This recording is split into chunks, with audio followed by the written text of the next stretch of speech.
তুমি সে মানুষকে কখনোই হারাতে পারবে না যে ব্যথা নিয়েও হাসতে জানে, যে তীব্র কষ্ট আর যন্ত্রণার সাথে নিয়েও পথ চলতে পারে। 16টি বছর অতিবাহিত হয়ে গেছে বাংলাদেশের এক কলঙ্কিত অধ্যায় পিলখানা হত্যাকাণ্ডের। কিন্তু এতগুলা বছরেও প্রিয়জনহারা মানুষগুলো আজও চেয়ে পাননি সঠিক বিচার, চিৎকার করেও বলতে যেও পারেননি মনের না বলা অনেক কথা। যে কথা যায়নি বলা, সে কথাগুলোই সময় হয়েছে বলার। এসএ টিভির এই প্ল্যাটফর্মে কথা বলবেন আপনি, শুনবে গোটা বিশ্ব। আর এই আয়োজন নিয়ে বরাবরের মতোই আপনাদেরকে আমন্ত্রণ জানাচ্ছি আমি বাপ্পি খান।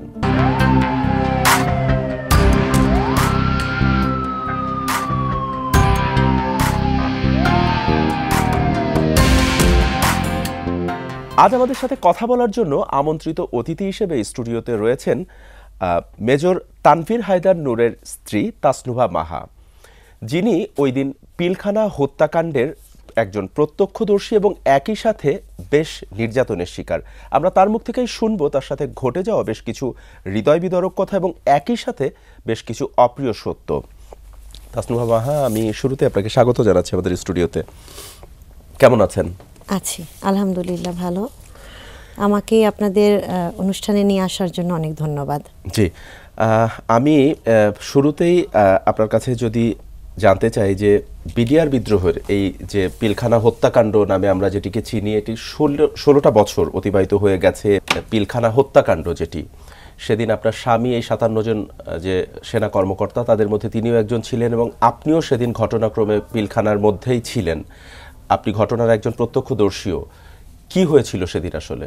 আমার হাজবেন্ড 24 ফেব্রুয়ারিতে প্যারেডের জন্য প্যারেড করেন। প্যারেড করার পরে উনি ছুটি পান, 3 থেকে 5 দিনের একটা ছুটি পান। আমার সঠিক মনে নাই ছুটির সময়টা। তো ছুটি শেষে মানে ছুটি নিয়ে আমরা চলে যাই আমার এক আত্মীয়র বাসায় উত্তরাতে। ওকে রাত্রে 8:30টার দিকে ফোন করে বলে রাতের মধ্যে চলে আসার জন্য, পরের দিন দরবার হলে আসতে হবে। আমরা চলে আসি। চলে আসার পর ফোনটা কে করেছিল সেটা আমার জানা নাই। আচ্ছা। ও যে নাম্বারটা ব্যবহার করতো, একটা নাম্বারই ছিল, সেই নাম্বারে ফোন করে বলা হয় যে আসার জন্য। আমরা রাতের মধ্যে চলে আসি। পরের দিন দরবারে যাবে, দরবার থেকেই আবার আমরা চলে আসব। দরবার হলে তো যাওয়ার পরে থেকে তার সন্ধান আমি পাইনি। দরবার হল থেকে ওর সাথে আমার প্রথমবার কথা হয়। তখন আমাকে বলেছিল যে খুব মানে চলে আসবে, সেভাবে তেমন কোনো মানে বলেছে একটু বিশৃঙ্খলা হয়েছে, সমাধান হয়ে যাবে, চলে আসবে। প্রথমবার হয়। আর লাস্ট টাইম যখন কথা হয় তখন কথাগুলো আসলে মানে ব্যাক করার মতো না, বা আর্মি এসে রেস্কিউ করবে, ভারতীয় ইনভলভমেন্ট, ভারতীয় এনএসজি আছে, এই ধরনের কথাবার্তাগুলো ছিল ওর সাথে আমার। তো এই কথাগুলো যখন চলে তখন তো চারিদিকে এত বেশি ফায়ারিং হচ্ছে। আমার যে ওয়াশরুমটা, তার আগেই ওয়াশরুমে গোলাগুলি হয়েছে। ও আমাকে বলেছিল, আমরা প্রথমে তো খাটের নিচে ছিলাম আমার বাচ্চাদের নিয়ে। বাচ্চাদের বয়স তখন কত ছিল? আমার বড় ছেলেটা প্রায় 2.5 বছর আর ছোট ছেলেটা ছিল 10 মাসের কাছাকাছি। তো ওদেরকে নিয়ে ও বলেছিল যে তুমি ওর সাথে কথা চলা অবস্থায় বলেছে তুমি আর কথা বলো না, তুমি তাড়াতাড়ি, বেশিক্ষণ কথা বলা যাবে না ফোনে, তুমি কথা না বলে ওয়ার্ড্রোবের ডোরের ভিতরে ঢুকে যাও। ব্ল্যাঙ্কেট ছিল, একটা ছিল বিছানায় আর একটা ছিল ওখানে। বললো এটার ভিতরে ঢুকে যাও। আমি ওয়ার্ড্রোবের ভিতরে চলে গেলাম। ওর সাথে কথা চলা অবস্থাতেই আমাদের রুমের ভিতরে লোক ঢুকে গেল, দরজা ভেঙে। আমি যখন ওয়ার্ড্রোবের ভিতরে বসা, ওর ফোনটা আমার কানের মধ্যে ধরা, আমি আমার 2 বাচ্চাকে আরেক হাতে ধরে রেখেছি। এই সময় আমার ওয়ার্ড্রোবের সামনে দরজাটা খুলে। 2 বাচ্চাকে এক হাতে আগলে রেখেছেন? জি জি, বড়টা তো একটু বড়, ছোটটা কোলে, মানে ছোট ডোর, ওটার ভিতরে বসা, ওয়ার্ড্রোবের যে ডোরটা থাকে। জি জি, দরজাটা খুলে গেল, আমাদেরকে বের করে নিল। আমার সবার আগে আমার ফোনটা নিয়ে নিল আর কি, বের করে কান থেকে একটা হেঁচকা দিয়ে টান দিয়ে রুম থেকে বাইরে ফেলে দিল, ছুঁড়ে আমাদেরকে, মানে একদম ছো মেরে ফেলে দেওয়ার মতো। ছোট বাচ্চাদেরকে সহ? হ্যাঁ, ছুঁড়ে ফেলে দিল। আর বাইরেই, আমি একদম কর্নারের রুমে থাকতাম, ওখান থেকে নিয়ে ফেলে দিল বাইরে। ফেলে দেওয়ার পরে তো খুব মানে এমন বাজে আচরণ শুরু করলো। এদিকে আমার সাথে আমার বাচ্চা একটা পড়ে গেল আমার হাত থেকে, বড় ছেলেটা পড়ে গেল, ছোটটাকে টান দিয়ে নিল। এই সময় হচ্ছে ওরা আমার বাচ্চাদের প্যান্ট খুলে, বিশেষ করে ছোট ছেলেটাকে বোঝা যাচ্ছিল না, প্যান্ট খুলে, দুজনেরই প্যান্ট খুলে, কাপড় খুলে চেক করছিল ওরা, মানে ছেলে না মেয়ে এই বা এটা চেক করছে। তো আমি অ্যাকচুয়ালি বুঝতে পেরেছি যে মানে ওদের অন্য ভাষায় কথা বলছিল, ওরা বেসিক্যালি ওরা হিন্দিতে কথা বলছিল। ওরা কথা বলার সময় পাকিস্তানি লাডলা এই কথাটা ইউজ করেছে। হ্যাঁ, তো পাকিস্তানি বাচ্চা, হ্যাঁ, আরও কিছু হিন্দিতে কথা বলছিল। তো ওরা কথা বলার সময় আরও ওদের চুলটা বড় ছিল। দুজন তো তাদেরকে আগে কখনো দেখেননি? না না, আমি কাউকেই দেখিনি। যারা আসছিল তাদের কাউকেই, একজন আর্মি অফিসারও ঢুকেছিল আমার রুমে, ওনাকেও আমি কখনো দেখিনি। ওদের তিনজন যারা হিন্দিতে কথা বলছিল, দুজনের হেয়ার বড় ছিল, স্বাস্থ্য ভালো ছিল তিনজনেরই, একজন লম্বা, দুজন একটু শর্ট করে, চুল বড়, দুজনের হাতে আবার লাল রঙের সুতার মতো বাঁধা ছিল। আচ্ছা, এতটুকু আমার মনে পড়ে, কিন্তু অতটুক সময় ওটা বোঝার তো আসলে না। তারপর আরেকটু খেয়াল করলাম পাশে কতগুলো বাচ্চা দাঁড়ানো, যারা বড় বড় ছেলে, ওরা কয়েকজন কান্না করছে। এরকম সিচুয়েশনের পর আমি দেখছি সামনে আমার সাথে খুবই বাজে আচরণ করছে আরও কিছু সৈনিক যারা আমার রুমে ঢুকেছিল ওরা। আর এরা আমার বাচ্চাদের সাথে যে কি করছে এটা বলার বাইরে। আমাকে এখানে খুব জোরে খোঁচা দিয়েছিল, এখান থেকে রক্ত বার হচ্ছিল। হ্যাঁ, তো আমি খুব ব্যথা পেয়েছি, আবার এদিকে আমার বাচ্চাদের জন্য কান্না করছি, উঠতেও পারছি না। তো এর মধ্যেই বাসার যে গেটটা ছিল দূরে, ওইখান থেকে ওখানে দেখি কিছু ফ্যামিলি হেঁটে আসছে, কয়েকটা ফ্যামিলি প্লাস অফিসার আছেন। ওনারা যখন কাছাকাছি আসছে তখন এই বাচ্চাদেরকে বলতেছে যে ওইখানে ঢুকে যেতে। হ্যাঁ, এই কান্না করা যে কয়েকটা ছেলে, আবার এনমি কতজন ছিল। তখন এখান থেকে এই যে যারা আছেন তারা বলছে আমাদেরকেও ওখানে উঠিয়ে দিতে। তখন যারা হিন্দিতে কথা বলছিল দেখলাম আমার বাচ্চা একটা যেটা দাঁড়ানো ছিল, বড় ছেলেটাকে ঠাস করে ছেড়ে দিল নিচে। ছেড়ে দেওয়ার পরে মানে আমাকে উঠিয়ে নিয়ে ওদিকে নিয়ে গেল। আর নিয়ে যাওয়ার পরে ওই লাইনে ঢুকে চলে গেলাম। আর এই যে যারা ছেড়ে দিল এরা আবার চলে গেল পিছন দিকে, যেদিকে হচ্ছে নর্থ সাইড, এই সাইডটাই চলে গেল।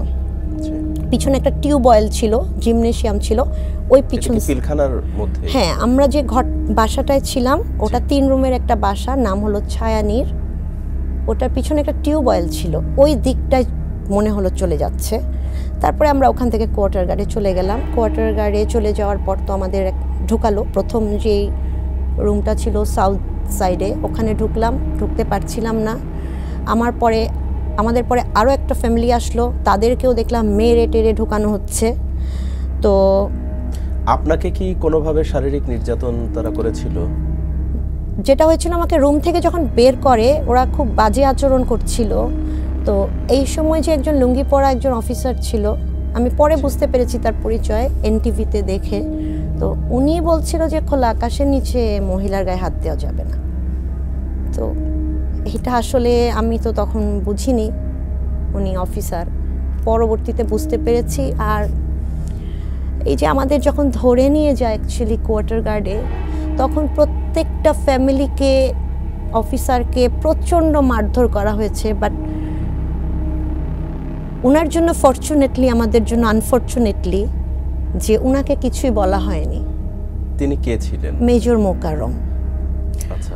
আর অত্যন্ত কি বলবো যে গত নভেম্বর মাসে আমি হচ্ছে মিরপুর ডিভাইচেস শপিং কমপ্লেক্সের উপরে গিয়েছিলাম আমাদের আরেকজন শহীদ পরিবারের ভাবিকে নিয়ে। ওখানে যে আমাদের পরিচিত আরেকটা পরিচিত মানুষের সাথে দেখা হয়, কথা বলছিলাম। আমার এবং ভাবির দুজনেরই পরিচিত দুজন ছিলেন। তো কফি নিব, বসতে নিয়েছি, তখন সেই ভদ্রলোক আবার ওই দুজনকে জিজ্ঞেস করছেন যে আমরা পিলখানার কেউ না কি, স্পেশালি আমার কথা জিজ্ঞেস করছে। তখন যখন ওনারা বলেছেন যে জি, তখন উনি ওই জায়গার মেন সুইচটা অফ করে দিয়েছেন। হ্যাঁ, মেন সুইচটা অফ করে দিয়েছেন। আমরা তখন ভয় পেয়ে গেছি। তো এই মেজর মোকাররমের কথা বলছি। এই যে যে এই ঘটনাটি যে ঘটলো, পিলখানা হত্যাকাণ্ড, যেটি কখনো এমন কোনো কিছু মনে হয়েছে, এমন কোনো দুর্ঘটনা ঘটতে পারে বা কোনো থ্রেট এমন কিছু কি ছিল, কখনো লক্ষ্য করেছেন? না, আগে কখনোই বুঝতে পারিনি যে এই ধরনের ঘটনা ঘটতে পারে। বাট আমার হাজব্যান্ডের হচ্ছে 22 জানুয়ারিতে পোস্টিং হয়ে গেছিল 25 এডিতে, আর ও আসছিল ঢাকায় আর্মিতে জয়েন করার জন্যই। আর অন্য একজন অফিসার ছিল মেজর সাইফ, যার প্যারেড করার কথা ছিল, কিন্তু আমার হাজব্যান্ডকে প্যারেড করতে পাঠানো হয়েছে। আমার হাজব্যান্ডের তো আর্মিতে যাওয়ার কথা। শত্রুতামূলক কোনো আচরণ লক্ষ্য করেছেন? না, এটা কোনো ভিন্ন দলের সে ভিন্ন মতের? না না, কখনোই না। আমার শ্বশুর শাশুড়ি বা আমার তো বাবা ছোটবেলায় মারা গেছে, আমার বয়স যখন প্রায় 11 বছর। আর আমাদের ফ্যামিলিতে তো কেউ নাই, কোনো দিকের কোনো রকমের পলিটিক্যালি ইনভলভমেন্ট আমাদের ফ্যামিলিতে নাই। আর আমার কাছে মনে হয় না। তবে ওর বিডিআরে যাবার পরে আমার কাছে কিছু পরবর্তীতে মনে হয়েছে, যেমন যখন ইলেকশন ডিউটি হয় 29 ডিসেম্বর 2008, তখন আমি আমার আম্মুর কাছে ছিলাম ওই সময়টা। তখন আমার আম্মুকে আমার হাজব্যান্ড ফোন করে বলেছিল, আমি আর আমার ছোটো বোন যখন তখন একসাথে বের হয়ে যাই বেড়াতে, তো ও ফোন করে বলেছিল আমাদেরকে যেন বের হতে না দেয়, কারণ সকাল থেকে ও আর ক্যান্টনমেন্ট থেকে, ও তখন বিডিআরে, ক্যান্টনমেন্ট থেকে যে জুনিয়র অফিসাররা ইলেকশন ডিউটিতে আসছে নীলফামারীতে, ওদেরকে ভিতর থেকে লক করে রাখা হয়েছে, ওরা নামতে পারছে না। তো এইটা ইলেকশন ডিউটির পরে ও যখন রংপুরে ফেরত যায় ব্যাটালিয়ানে, তখন সেক্টর কমান্ডার ছিল শহীদ কর্নেল আফতাব ভাই। উনি পরবর্তীতে এটা নিয়ে ঢাকাতে যখন কথা বলেন, তো ঢাকায় সেক্টর কমান্ডার ছিলেন, ওনার সাথে এটা নিয়ে একটু আর্গুমেন্ট হয়, কারণ উনি পছন্দ করেননি জিনিসটা, এটা নিয়ে কথাবার্তা হোক যে তানভীরকে তৎকালীন প্রধানমন্ত্রী শেখ হাসিনা সম্ভবত একবার কোনো একটা কথা বলেছিলেন ওনাকে, আপনি এর আগেও বলেছেন বিভিন্ন। জি, ওটা প্যারেডের সময়। সেটা হচ্ছে যখন প্যারেডের সবগুলো অফিসারকে দাঁড় করানো হয়েছিল, প্রত্যেককেই জিজ্ঞেস করা হয়েছিল তার বাড়ি কোথায়, তার ফ্যামিলিতে আওয়ামী লীগ কেউ করে কিনা। তো সেই ক্ষেত্রে তানভীর বলেছিল যে বাড়ি চট্টগ্রাম, আমাদের বাড়িও তো এরকম না। তো তখন হচ্ছে তানভীরকে তখন বলেছে যে কেউই নাই তোমাদের আওয়ামী লীগ করছে। এই কথাগুলো কে বলেছিল? এটা বলেছিল শেখ হাসিনা। হ্যাঁ, তখন বলেছে তোমাকে আমার খুব ভালো লেগেছে, কিন্তু তোমার ব্যাড লাক। আর আরেকটা জিনিস হচ্ছে 92-তে আমার হাজব্যান্ড হচ্ছে ক্লাস 8-এ পড়তে একটা এক্সকারশনে যাওয়ার সময় ও সানগ্লাস পরে একটা ছবি তুলেছিল, তখন ও অনেক ছোট, ক্লাস 8-এ পড়ে। ওই ছবিটা নিয়ে কেউ একজন ওকে বলেছিল ক্যাডেট কলেজে যে জিয়াউর রহমানের মতো লাগছে।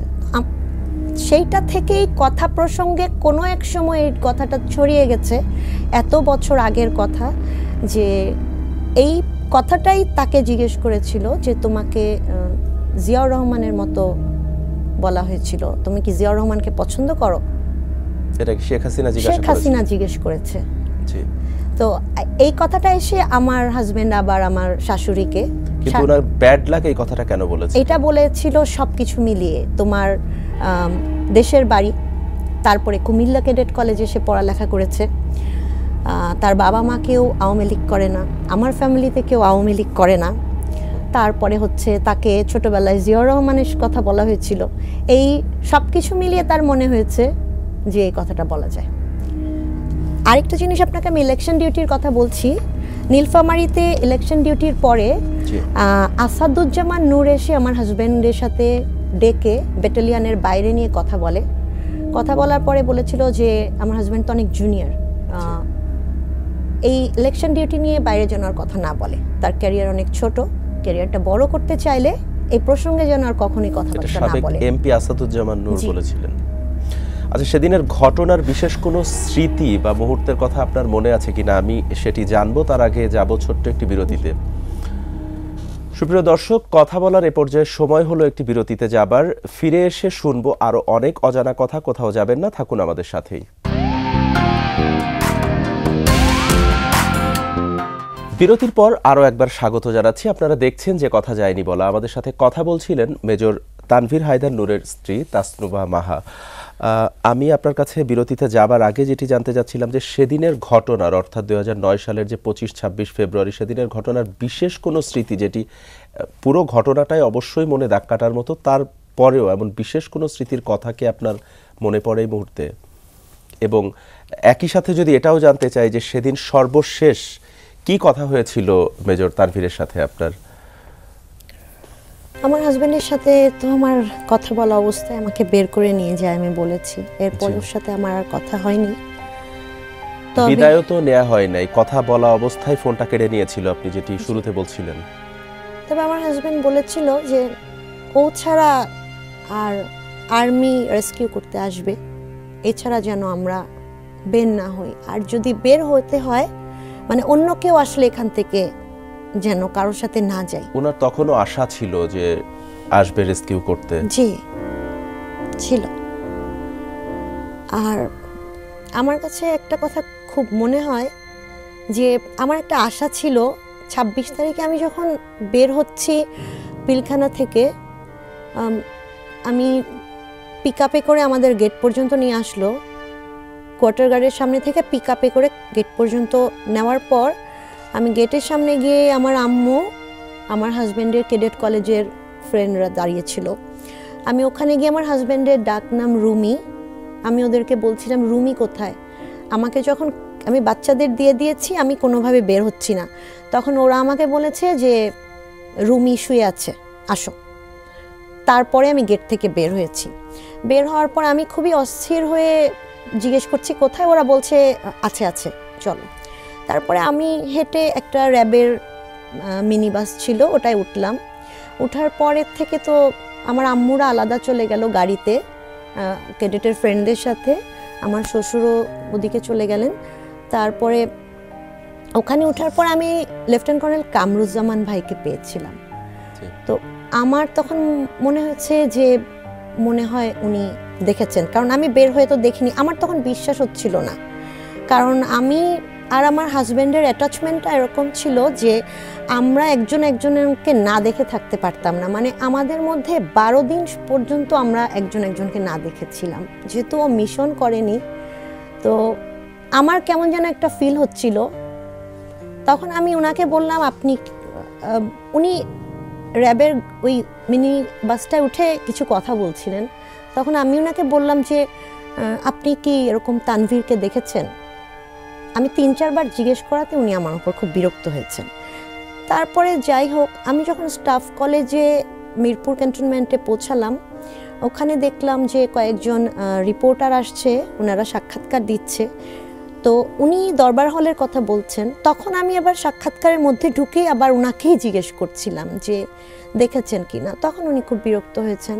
এইটাও আমি তখন আমাকে বকা দেওয়া দেখে আমার ফাদার ইন ল একটু মাইন্ড করেছেন। তখন আমাকে আমার শ্বশুর বললো যে চলো আমরা সিএমএইচে যাই, কারণ উনিও জানে যে আমার হাজব্যান্ড ব্যথা পেয়েছে। তারপর আমরা ঢাকা সিএমএইচে গেলাম, গিয়ে দেখলাম যে কেউ বলতে পারে না। একজন অফিসার বলল যে দরবার হলে তানভীরকে দেখেছে, সাথে সাথেই ফায়ার করেছে, ও নাই, মারা গেছে এমনটা নিশ্চিত করেছে একজন অফিসার বলল। বলার সাথে পর আমি সাথে সাথে আব্বার কাছে যে আমার হাজব্যান্ডের একটা ছবি ছিল আমি দেখালাম। দেখানোর পর উনি বলেন না, উনি আবার বলেন না। তখন আমি বললাম ক্যাপ্টেন তানভীর, তখন বলেন না না এরকম। আব্বা তো পড়ে যাচ্ছিল, আব্বা এটা শুনে আবার সুস্থ হলো। পরে শুনলাম যে অনেকজনকে নিয়ে যাওয়া হয়েছে আপনার হোলি ফ্যামিলিতে। আমরা হোলি ফ্যামিলিতে গেলাম, যাওয়ার পরে অনেকগুলো ইনজুর্ড সৈনিক ছিল। সেটা কিন্তু 26 তারিখ।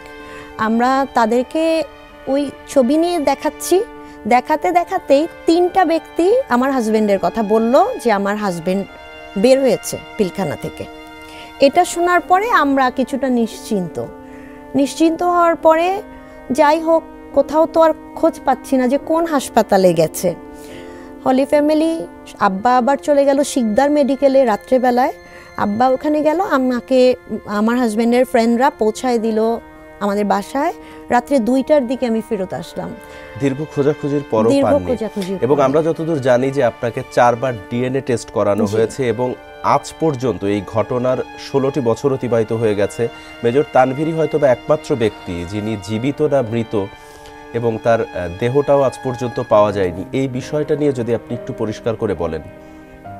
আমার হাজব্যান্ড 25-26 তারিখে তো মারা যায়নি, কারণ আমি যখন 27 তারিখে আমি, আমার ফাদার ইন ল আর আমার আম্মু পিলখানার গেটে কান্না করছিলাম, তখন আমাদেরকে পিলখানার গেটের সামনে ডেকে ওদেরই ফোন দেওয়া হয়েছিল। ওদের ফোনে আমার শ্বশুর আমি নিজ কানে শুনেছি তানভীরকে র্যাবের কাছে গিয়ে খোঁজ নেওয়ার জন্য। আমরা সবাই মিলে র্যাব 2-তে গেছি। র্যাব 2 বলেছে র্যাব 1-এ খোঁজ নিতে, তাদের কাছে পরবর্তী দিন আসতে। আমরা আবার গেছি, ওখান থেকে গিয়েছি র্যাব ইন্টেলিজেন্সে। এই আমাদের খোঁজা শুরু হলো। আমাদের কথা কেউ বিশ্বাস করেনি। আমরা কিন্তু পাগলের মতো খুঁজেছি। আমাদেরকে যদি তখন কেউ হেল্প না করে আমরা তো হেল্প পাবো না। আমরা পাগলের মতো খুঁজে গেছি। শেষে আমার শ্বশুর শাশুড়ি তো হতাশ হয়ে গেল। আমি কোথাও হেল্প পেলাম না, আমাকে পাগল বানানো হলো, কত কিছু বানানো হলো। নিখোঁজ হিসাবে ডেথ সার্টিফিকেট দেওয়া হলো 2টা, তারপরে 3টা ডিএনএ টেস্ট করানো হলো, 3 রকমের ডেথ সার্টিফিকেট দেওয়া হলো। তারপর শেষ পর্যন্ত বলা হলো যে আমি যদি একটা লাশ না নেই, জেনারেল মঈন আহমেদ চলে গেলেন। তারপর বলল যে আমি যদি এখন একটা লাশ না নিই তাহলে আমার হাজব্যান্ডকে ডিক্লেয়ার করে দিবে সে দেশদ্রোহী। এবং আমাদের শহীদ ফ্যামিলির মধ্যে একটা গুঞ্জন শুরু হয়ে গেল। অর্থাৎ আপনাকে যে কোনো একটা লাশ নিতে হবে, সেটি হোক আপনার স্বামীর কিংবা অন্য কারো। জি। এবং আপনাকে নিয়ে সেটি স্বীকার করতে হবে এটা আপনার হাজবেন্ডের লাশ। জি। আমার হাজবেন্ড পিলখানা থেকে একটা ইউনিফর্মড অফিসার, তাকে মানে আমি ফোন পেয়েছি, আমি দিনের পর দিন ফোন পেয়েছি, আমার শ্বশুর ফোন পেয়েছে, আমার শ্বশুর শাশুড়ি পাগল হয়ে গেছে, তাদের কাছে এত ফোন গিয়েছে, কেউ আমাদের কথা বিশ্বাস করেনি। ওই সময় কেউ আমাদেরকে হেল্প করতে আসেনি। আমি ইভেন আমাকে যে সৈনিকরা ফোন দিয়েছে আমাকে বলছে ফোন নাম্বার চেঞ্জ করে ফেলতে। তখন ওয়েলফেয়ারের একজন অফিসার ছিলেন, উনি আমাকে, মেজর তারেক, উনি আমাকে বললেন আপনি ফোন নাম্বার চেঞ্জ করেন, ওরা আপনার ক্ষতি করবে। যেহেতু আমরা পিলখানার ভিতরে এত বাজে সিচুয়েশন দেখেছি, বাজে বিহেভ পেয়েছি তাদের কাছ থেকে, তখন ফোন নাম্বার পাল্টে ফেলার কথা চিন্তা করেছি। কিন্তু ওই যে এক বিশ্বাস যে যদি তানভীর ফোন করে, হ্যাঁ, আর তানভীরের বডি তো পাইনি। আপনার কি বিশ্বাস তিনি কি এখনো বেঁচে আছেন? আপনার কি মনে হয়? আমি বলতে পারি না। আমি শুধু জানি যে আমাকে কেউ হেল্প করেনি। তৎকালীন আওয়ামী লীগ সরকার তো হেল্প করেনি। তাদের যদি মনে হতো যে আমার হাজব্যান্ড তখন নাই, তো আর্মির অনেক রুলস আছে, হয়তো আমি সঠিক শব্দটা বলতে পারবো না, যে কোনো ব্যাটলফিল্ডে অফিসার যদি ডেথ হয়ে থাকে তার, সেক্ষেত্রে মিসিং ডেথ একটা কিছু দিতে পারে এভাবে সার্টিফিকেট। বাট আমাকে মিথ্যা কেন একটা লাশ দেওয়া হবে, আরেকজনের লাশ কেন আমাকে দিয়ে অ্যাকসেপ্ট করতে বলা হবে, না হলে দেশদ্রোহী ডিক্লেয়ার করা হবে? এটা আসলে কেমন নিয়ম আমি জানি না। আরেকটা বডি কোনোভাবে ম্যাচ করেনি। যেই বডিটা, আমার হাজব্যান্ড ছিল 5'11.5", আমাকে যে বডিটা দেওয়া হয়েছে 5'5 feet। আর আমার হাজব্যান্ড ছিল 28.5 বছরের, 28 বছর 5 মাস 25 দিন। 25 ফেব্রুয়ারিতে সে যেদিন আমার কাছ থেকে দরবার হলে চলে যায়। আর যেই বডিটা দেওয়া হয়েছে সেটার এজ ছিল 47 ইয়ার্স। আজকে আমার হাজব্যান্ড থাকলে সে 44+ হতো। তাহলে যেই কবরটা দেওয়া হয়েছে ওটা তো তানভীর হতে পারে না। অথচ তার নামে এখনো তার কবর নামে, রয়েছে।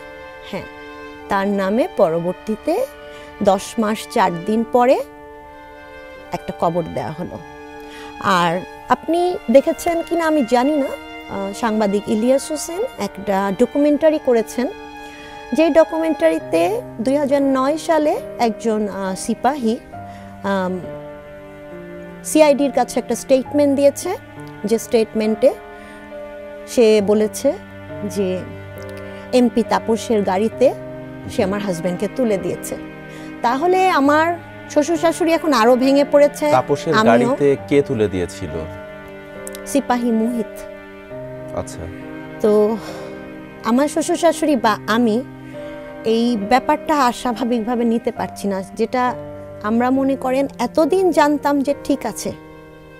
আমার শ্বশুর তো বাংলাদেশ এয়ারফোর্সে ছিলেন, উনি একজন সার্জেন্ট ছিলেন, উনি আমাকে অনেক বুঝিয়েছেন যে এমন হয়, মেনে নিয়েছিলাম।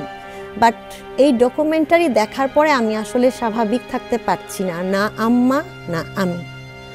কারণ আসলেও তো আমার হাজবেন্ড 25-26 তারিখে তার ডেথ হয়নি। এটা কি আপনি নিশ্চিত যে ওই পিলখানা হত্যাকাণ্ডে তার মৃত্যু হয়নি তখন? এই ডকুমেন্টারি তো সেটাই বলছে। এবং আপনি যেটি বলছিলেন যে ওই সময়টা বাচ্চাদের বয়স খুবই কম ছিল, 1.5 বছর, 2 বছর বা 2.5 বছর এরকম।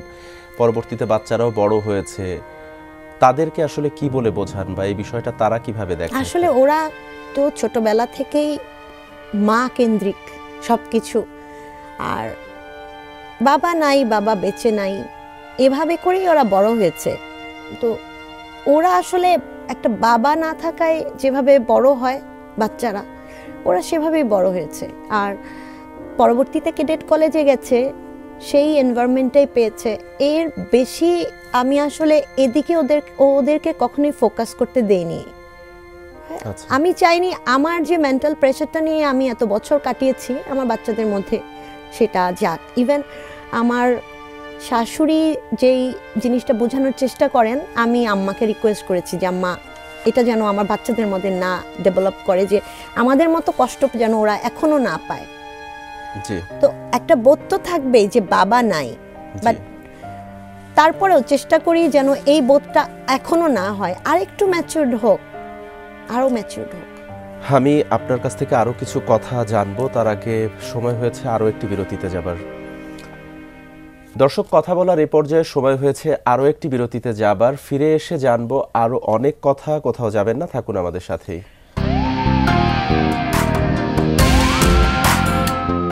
দর্শক, আপনারা বুঝতেই পারছেন যে একটা মানুষ কোন পরিস্থিতির মধ্য দিয়ে গেলে তার নিজের স্বামীকে বাদে অন্য একটি মানুষকে জোরপূর্বক ধরিয়ে দেয়া হচ্ছে সেই লাশটি তাকে গ্রহণ করতে তার স্বামীর পরিচয় দিয়ে। কোন অবস্থার মধ্যে দিয়ে গেছে আমাদের দেশ, কোন অবস্থার মধ্যে দিয়ে গেছে এই মানুষগুলো, একটাবার ভাবুন। এই প্রশ্নটা আপনাদের কাছেই রাখলাম। আপনারা দেখছিলেন যে কথা যায়নি বলা। বিরতির পর আরও একবার স্বাগত জানাচ্ছি। আমাদের সাথে কথা বলছিলেন তাসনুভা মাহা। আপনি যেমনটি বলছিলেন বিরতিতে যাবার আগে যে আপনাকে জোরপূর্বক এই যে লাশ নিতে বলা হয়েছিল, এর সাথে মূলত কারা জড়িত ছিল বা এই বাধ্যটা কে বা কারা করেছিল আপনাকে? তারেক সিদ্দিকী মিসেস। আচ্ছা, তারেক সিদ্দিকী মেইনলি, এবং তার মিসেসকে দিয়ে কথাগুলো বলানো হতো। তিনি কি আপনাকে কোনোভাবে থ্রেট করেছিলেন? এখন ওই মুহূর্তে তো উনাদের কথাতেই সবকিছু চলতো। জি। আর তখন হচ্ছে আমাদের শহীদ পরিবারগুলোর মধ্যেও একটা গুঞ্জনের মতো তৈরি হয়েছিল যে কিছু অফিসার সৈনিকদের সাথে মিলে, যাদেরকে পাওয়া যায়নি তারা সৈনিকদের সাথে মিলেই হত্যাকাণ্ড ঘটিয়েছে। মানে এমন একটা এনভায়রনমেন্ট তখন তৈরি হয়েছিল যে আমারও আসলে কিছু করার ছিল না। আমার বয়সও তখন অনেক কম ছিল। হ্যাঁ, সবাই যখন বলছে শুধু 2টা ডেড বডি নাই, গাজ্জালি ভাই এবং আমার হাজব্যান্ডের বডি, কারণ অন্য সবাই তখন পেয়েছেন ডেড বডি। মানুষ তো মারা গেলে তারপরেও আমরা কোনো না কোনোভাবে নিজেকে সান্ত্বনা দিই। একটা সময় পর নিজেরা স্বাভাবিক হই, আমরা দোয়া করি বা কবরস্থানে যাই, সেখানে গিয়ে প্রার্থনা করি। এই যে 16টি বছর পার হয়ে গেছে, আপনি আজও পর্যন্ত তার ডেড বডি কিংবা জীবিত মানুষটাকেও ফেরত পাননি। তো এই বিষয়টা নিয়ে কি আপনি 5ই আগস্টের পরেও কি কোথাও গিয়েছেন? কারণ আমি চেষ্টা করেছি, আমি কোনো অ্যাপয়েন্টমেন্ট পাইনি। আমি চেষ্টা করেছিলাম আমাদের শহীদ পরিবার থেকে প্রেস কনফারেন্স করা হয়েছে। জি সেই প্রেস কনফারেন্সে আমি যখন ট্রাই করেছি, আমি আমার হাজব্যান্ডের যে ডেড বডিটা পাওয়া যায়নি বা পিলখানাতে আমি হিন্দি কথা শুনেছি, এটার পিছনে তারেক সিদ্দিকীর মেসেজ জড়িত ছিল। এই কথাগুলো বলবো বিডিআর সৈনিকদের ছাড়াও যারা যারা এই কাজগুলো করেছে। তো আমাদের যে শহীদ পরিবারের কিছু বেনিফিশিয়ারি আছেন, জি একেবারেই হাতে গোনা কয়েকটা ফ্যামিলি, 5-6টা ফ্যামিলি, তারা আমাকে এখান থেকে বাধা দেয়। তো এই বাধা দেওয়ার পরিমাণটা এই পরিমাণ থাকে যে ধমকাধমকিতে চলে যায়। তো এক পর্যায়ে তারা আমাকে, একটা গ্রুপ ছিল আমাদের, সেই গ্রুপ থেকে বের করে দেন। তো ওই সময় যে আমাকে কিছু ভয়েস মেসেজ দেয়, চ্যাটিং করে পরবর্তীতে, ওগুলো আমার কাছে আমি রেখেছি, এছাড়া আর আমি কি করব। এরকম যে তারা হচ্ছে আমাকে কথা বলতে দিবেন না। তো আমাকে সাপোর্ট করে কয়েকজন ফ্যামিলি আছে, তারা বলেন যে হ্যাঁ, তারা তো আসলেও আমাদের সাথে মিসবিহেভ করেছে, তাহলে আমরা কেন বলতে পারবো না। কিন্তু ওই যে বেনিফিশিয়ারি কিছু আছেন, ওনারা বলেন যে না, এটা বলা যাবে না। তো এইভাবে এই ধাপেই আসতে থাকে এবং আমাকে স্টপ করার জন্য তাদেরই ছেলেমেয়েরা মিলে কিছু চ্যাটিং বানায়, চ্যাটিং তৈরি করে ছেলেমেয়েরা। তখন এসছে ওনারা চ্যাটিং তৈরি করে যে আমি যদি বেশি কথা বলি তাহলে দেখাবে যে আমি রিম্যারেজ করেছি, তাই আমি এত বছর তাদের সাথে ছিলাম না। হঠাৎ করে এই যে একটা অনাকাঙ্ক্ষিত ঘটনা যে ঘটে গেল, তখন খুব ছোট 2টা বাচ্চা, জি, আর্থিক অবস্থা বা সংসারটা চলেছে তখন কিভাবে? আপনি কি কোনো সার্ভিসে ছিলেন? আমি তো প্রথমে সার্ভিসে ছিলাম না, পড়াশোনাও শেষ হয়নি ওই সময়। তারপরে আমাকে ইনিশিয়ালি কিছু জব একসাথে দেওয়া হয়েছিল কয়েকটা জায়গায়। তো তখন আমি বলেছিলাম যে অ্যাটলিস্ট তো আমাকে 3 ইয়ার্স দিতে হবে, আমি কিছুটা মানে মেন্টালি আমি খুব ডিস্টার্ব আছি। তারপরে বলল যে ঠিক আছে, 5 বছরের মধ্যে যেই অ্যাপয়েন্টমেন্ট লেটার দেওয়া হয়েছে আপনি যে কোনো জায়গায় ঢুকতে পারবেন। তারপরে দেখা গেল আমি 12 সালে যখন আমি গেলাম, আমাকে কেউ জব দিচ্ছে না। এটা কি সরকারিভাবে ছিল? সরকারিভাবে মানে আর্মির কিছু স্কুলের কথা বলছি। জি। তারা অ্যাপয়েন্টমেন্ট লেটারগুলো নিয়ে নিল আমার কাছ থেকে। তারপরে আমি আমার বাচ্চার স্কুলে গিয়ে বসে থাকি, এটা দেখে। আপনি সেটার কোনো কারণ জানতে চাননি? না, এখন বললো এখন তো আর 9 সাল না। আচ্ছা। তো আমার এতটাই ক্রাইসিস ছিল, কারণ আমার পেনশন শুরু হয় ৩,৯৯৯ টাকা থেকে। তো অ্যাকচুয়ালি আমাদের যত কিছু বলা হয়েছে এরকম তো দেওয়া হয়নি, কারণ আর্মি থেকে 5 লাখ টাকা পেয়েছিলাম, প্রধানমন্ত্রীর তহবিল থেকে 5 লাখ টাকা পেয়েছিলাম। তো আমরা যতটুকু জানি যে মইনুল রোডের যে বাসা থেকে বেগম খালেদা জিয়াকে উৎখাত করা হয়েছিল, সেখানে বিশাল অট্টালিকা বানানো হয়েছিল, আপনাদেরকে 2টা করে ফ্ল্যাট সেখানে দেবার কথা ছিল, নগদ টাকা দেবার কথা ছিল। সেখানে শুধুমাত্র সার্ভিং অফিসারদের থাকার আবাসনের কম। কিন্তু আপনার স্বামীও তো ছিলেন দেশের জন্য একজন নিবেদিত প্রাণ, আমার সেনাবাহিনীর একজন অফিসার ছিলেন। আমার হাজবেন্ড ইউনিফর্মধারী একজন অফিসার, উনি গুম হয়েছেন। আপনি কি এটা মনে করেন উনি গুম হয়েছেন? ডেফিনেটলি।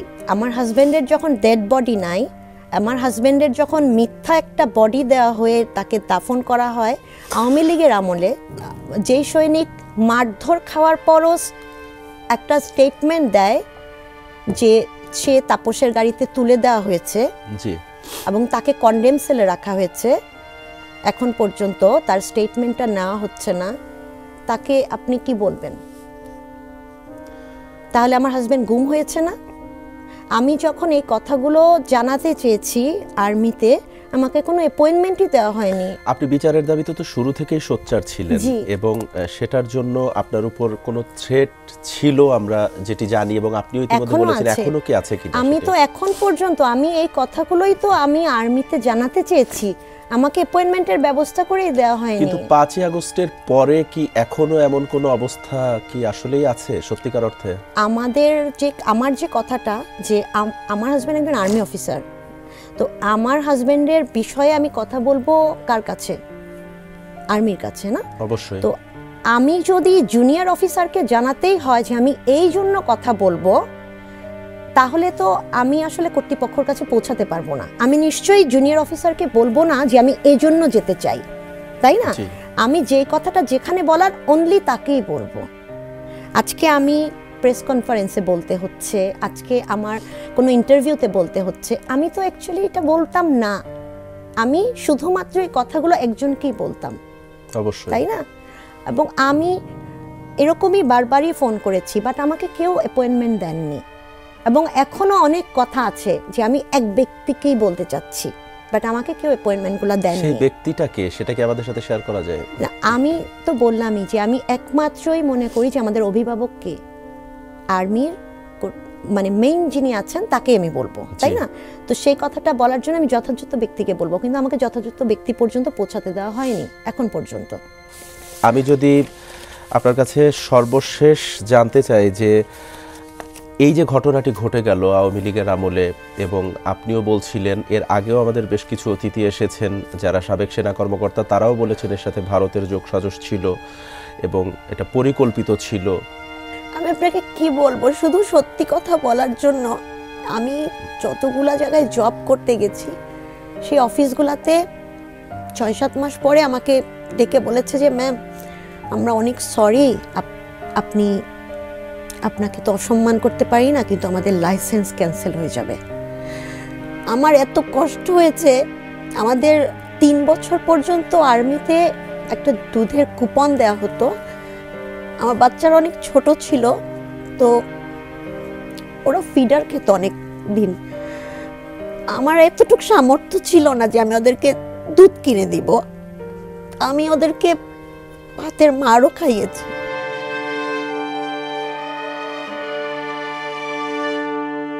তো এগুলো আসলে বলার না যে আমি কতটা কষ্ট করেছি। আমাদের কিছু বেনিফিশিয়ারি ফ্যামিলি আছে, তারা আমাদের মিলাদ করত, মিলাদের টাকা জমিয়ে তারা পিকনিকে যেত। এমন হয়েছে জানেন, যেই সেনাপ্রধান থাকতে আমার হাজবেন্ডের মিথ্যা লাশ দাফন হয়েছে, ওনার সাথে, ওনার ফ্যামিলির সাথে আমাদের বেনিফিশিয়ারি ফ্যামিলিরা ট্রিপে যান একসাথে মিলে। ওনাদের ফ্যামিলি, আমাদের শহীদ ফ্যামিলি একসাথে মিলে ট্রিপে যায়। তারপরে মিলাদের টাকা দিয়ে ওনারা অনেক কিছু করেন। আমার খুব কষ্ট হয় দেখলে যে আমার ফ্যামিলিটা কত কষ্ট করে চলছে। কিন্তু আসলে আমি রিজিকে বিশ্বাস করি, আমার রিজিক আল্লাহ এতটুকু কম রেখেছে, এভাবে মানাই। কিন্তু আমার বাচ্চাদের আমি টিউশন ফিস দিতে পারি না। যখন ক্যাডেট কলেজ থেকে আসে, এই সাবজেক্টের টিচার লাগবে, ওই সাবজেক্টের টিচার লাগবে, আমি দিতে পারিনি। আমার আম্মু নালে আমার ফুপ্পি, তারা হচ্ছে টিচারের টাকা দিত সবসময় চাইতেও। যেহেতু আমরা পছন্দ করে বিয়ে করেছি, আমি একটু, আমার চাইতেও খারাপ লাগে। তো অনেক ক্ষেত্রে আমি চাইতাম না, পুরোটাই আমাদের বাসা সবসময় বিয়ে করছে, আর কত বলবো। তো আমার কাছে খুব কষ্ট লাগতো। ইভেন আমি একটা ভালো জামা পরলে সেই বেনিফিশিয়ারি ফ্যামিলিগুলা কথা বলতো যে অন্য টাকা পয়সা নেও, ভালো কাপড় কোত্থেকে পরে। তো ইভেন 2টা ফ্ল্যাট আমরা পেয়েছি জুনিয়র 11টা ফ্যামিলির মধ্যে। আমাদের 10টা ফ্যামিলির জন্য 2টো ফ্ল্যাট দেওয়া হয়েছে। তো তার মধ্যে যারা রিম্যারেজ করেননি তাদের 2টো ফ্ল্যাট দেওয়া হয়েছে। তো এই 2টা ফ্ল্যাট কিন্তু সেই 2টো ফ্ল্যাট না যেটা বলা হয়েছিল 57 পরিবারকে দেওয়া হবে। এটা হচ্ছে যে 3 বাহিনীতে যে অফিসারগুলো 18 ইয়ার্সের নিচে শহীদ হয়েছেন তাদেরকে দেওয়া হয়েছে আর্মির নিয়ম অনুযায়ী।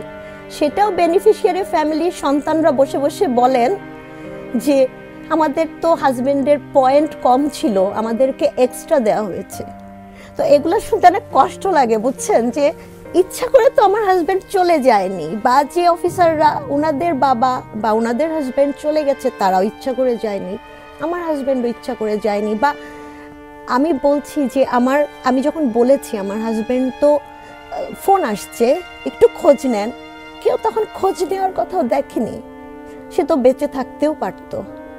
আজকে 16 বছর পর আমি ডকুমেন্টারি শুনেছি। আমি 16 বছর আগে যখন বলেছি, আমার শ্বশুর যখন পাগল হয়ে কান্না করে বলছে যে আমার ছেলে মনে হয় বেঁচে আছে, কেউ তো একটু ট্রাই করে দেখেনি যে তানভীর আছে নাকি নাই। হতে তো পারতো সে বেঁচে আছে, নাকি সে যদি ফেরত আসতো অনেক কিছু রিভিল হয়ে যেত, সেই জন্যই কি তাকে সরিয়ে ফেলা হচ্ছে? এটা অবশ্যই একটা মূল্যবান প্রশ্ন। এই প্রশ্নটা আসলে থেকেই যায়। দেখেন, এখন পর্যন্ত আমাকে একটা অ্যাপয়েন্টমেন্ট দেওয়া হয়নি। কেন? রিভিল হয়ে যাবে।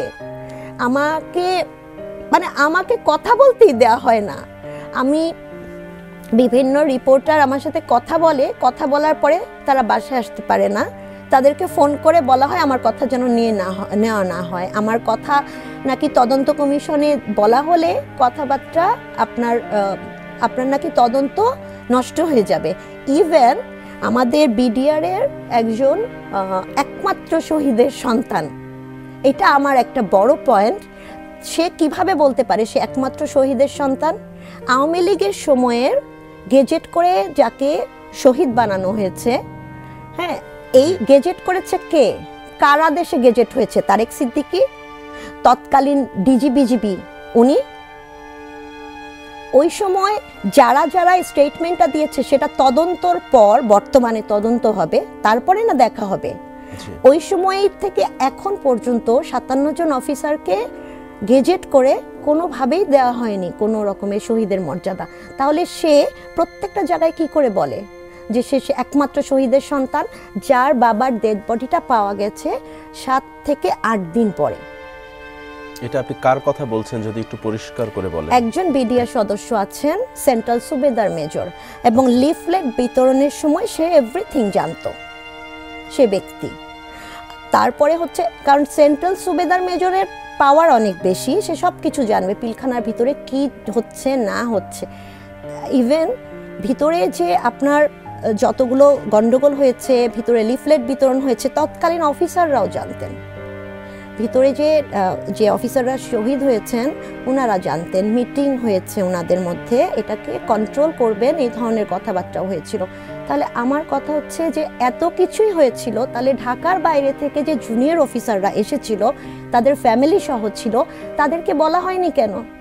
তাহলে অ্যাটলিস্ট অফিসাররাও যদি নিজেরা নিজেদের জীবনকে বাজি রেখে কাজ করবে, তাদের ফ্যামিলিদেরকে তো ভিতরে রাখতো না। আমরা তো হেনস্থার শিকার হতাম না। আমাদের গায়ে যে সৈনিকরা মারধর করেছে, আমরা তো সেই শিকারটা হতাম না, হতাম?